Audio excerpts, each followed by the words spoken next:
నేను దివంగత హరికృష్ణ గారి పెద్ద కోడల్ని జానకిరామ్ భార్యని దీపికాని.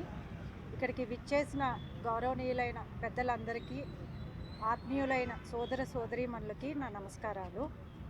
ఈరోజు మన మహానాయకుడు, మహానుభావుడు, తెలుగువారి ఆత్మగౌరవాన్ని చాటి చెప్పిన మహానుభావుడు పద్మశ్రీ డాక్టర్ ఎన్టీ రామారావు గారు, మా తాతగారి 30వ వర్ధంతి సందర్భంగా ఈరోజు ఇక్కడ కలుసుకున్నాం. ఆయన గురించి చెప్పేంత అనుభవం నాకు లేదు, కానీ ఆయన గురించి కొన్ని మంచి మంచి విషయాలు ఈ తరం యువత, మనందరం కూడా ఈ తరం యువత ఆయన జీవిత చరిత్ర నుండి తెలుసుకుని మంచి విషయాలన్నీ పాటించి ఈ దేశానికి పనిచేసే పనులన్నీ, ఉపయోగపడే పనులు చేయాలని కోరుకుంటున్నాను. ఆయన క్రమశిక్షణకి మారుపేరు. ఆయన పని అంటే దైవంగా భావించి ఎంత కష్టమైన పనినైనా 100% కృషి చేసి ఎంతో సంతోషంగా చేసేవారు.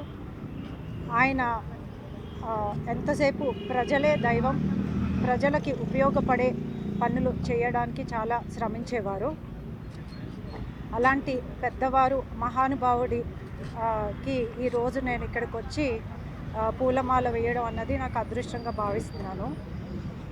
అలాగే ఇక్కడ ఎన్నో మంచి మంచి విషయాలు ఆయన జీవితం నుండి తెలుసుకుని ఈ తరం యువత దేశానికి ఉపయోగపడే పనులు చేసి అభివృద్ధి చెందాలని కోరుకుంటున్నాను. ఆయన ఈరోజు ఇక్కడ లేకపోయినా ఆయన ఆశయాలు, ఆలోచనలు మనందరికీ మార్గదర్శకాలు.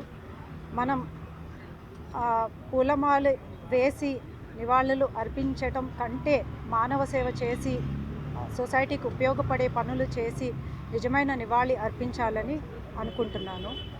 అదే ఈ సందర్భంగా కళావేదిక వెబ్సైట్ లాంచ్ ఈ రోజునాడు లాంచ్ అవ్వడం ఎంతో సంతోషమైన విషయం. స్వర్గీయులు గౌరవనీయులైన శ్రీ ఆర్వి రమణమూర్తి గారు కళావేదిక సంస్థను ప్రారంభించారు.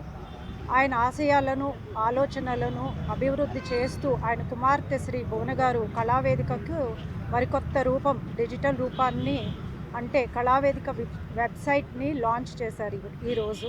ఆవిడకి ఎన్నో విజయాలు కలగాలని మనస్ఫూర్తిగా కోరుకుంటున్నాను. జై ఎన్టీఆర్.